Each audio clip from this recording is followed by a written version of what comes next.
Hi, it's Rebecca, also known as 4Kids at 147, and the last part of my IKEA storage for your craft room is the ever favourite RASKOG cart. Now, I'm very limited on my storage in my room, which is why I can't get a full view, but I thought I'd show you what I have in here. So this is mainly mixed media, but then I do have this top section which has this gorgeous organisation tabletop tidy, which is from IKEA.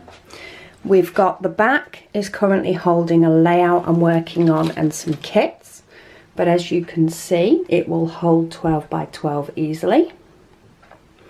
We've then on the next section got two different dividers, one of which will hold these bags, which this one's currently Studio Calico, but it will also hold the Citrus Twist.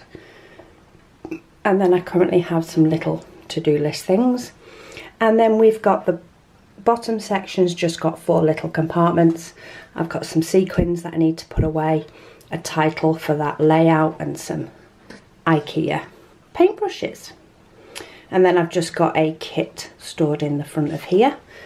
And I've got on the side an IKEA spray bottle that I got from the garden section to be able to use that for my mixed media. So that's the first section of my RASKOG.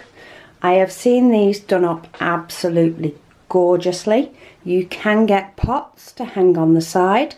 However, due to the limited room in my craft space, once my chairs moved over, I knocked them off. So I've had to take those off. To come down to the second level, this is the start of all my mixed media things. So I have some iris containers, and these currently hold some acrylic paints that came in tubes. I've also got an empty one, but yeah, they all hold paint tubes. I've got things like my spare tacky glue. I have a bag of gelatos. I have some more Tim Holtz blending foam. I have my beautiful new Dilutions paints. I've even got some kitchen roll handy. I've got some watercolours. I've got some gesso and some modelling paste and some glossy accents. So I've got all sorts of bits all stored on there, and they aren't going to go anywhere whenever this cart moves. And then the bottom row, I have all my distress inks from Tim Holtz. I have the ever useful baby wipes, and also some makeup sponges, which are great for popping down gesso or paint to give you a different texture. I've got my heat gun. I've got my craft mat for when I do get messy so I can wipe it up. And then I have a bag with some sewing threads. Now these are just cheap ones from Amazon. I do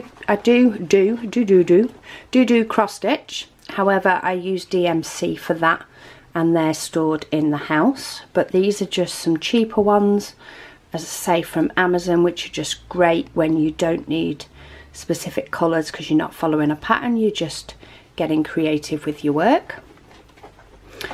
I then also have, oh, that's holding some little 1-inch discs, which are great if you want to make your own embellishments. I've got some watercolours, and then I've got a sewing tub. This was from Aldi, but that just shows just gives me different colours for my sewing threads. And then I have a stitching mat as well. So that is how I keep my IKEA RASKOG cart. However, these can be useful in so many different ways. You can wheel them right up to the desk where you're working to make things work for you. But this desk organiser is absolutely fantastic, and I'm hoping once I've got these bits away, because these are all sort of bits that need to find a home, I can maybe use this to hold a kit, a scrapbooking kit or some sort of projects, and keep everything in one place. But yeah, that is my RASKOG cart. So thank you for joining me on this tour of IKEA goodies. I hope you found it useful and found some things that you can use for your own craft space. So thanks for watching, and I'll speak to you all again soon.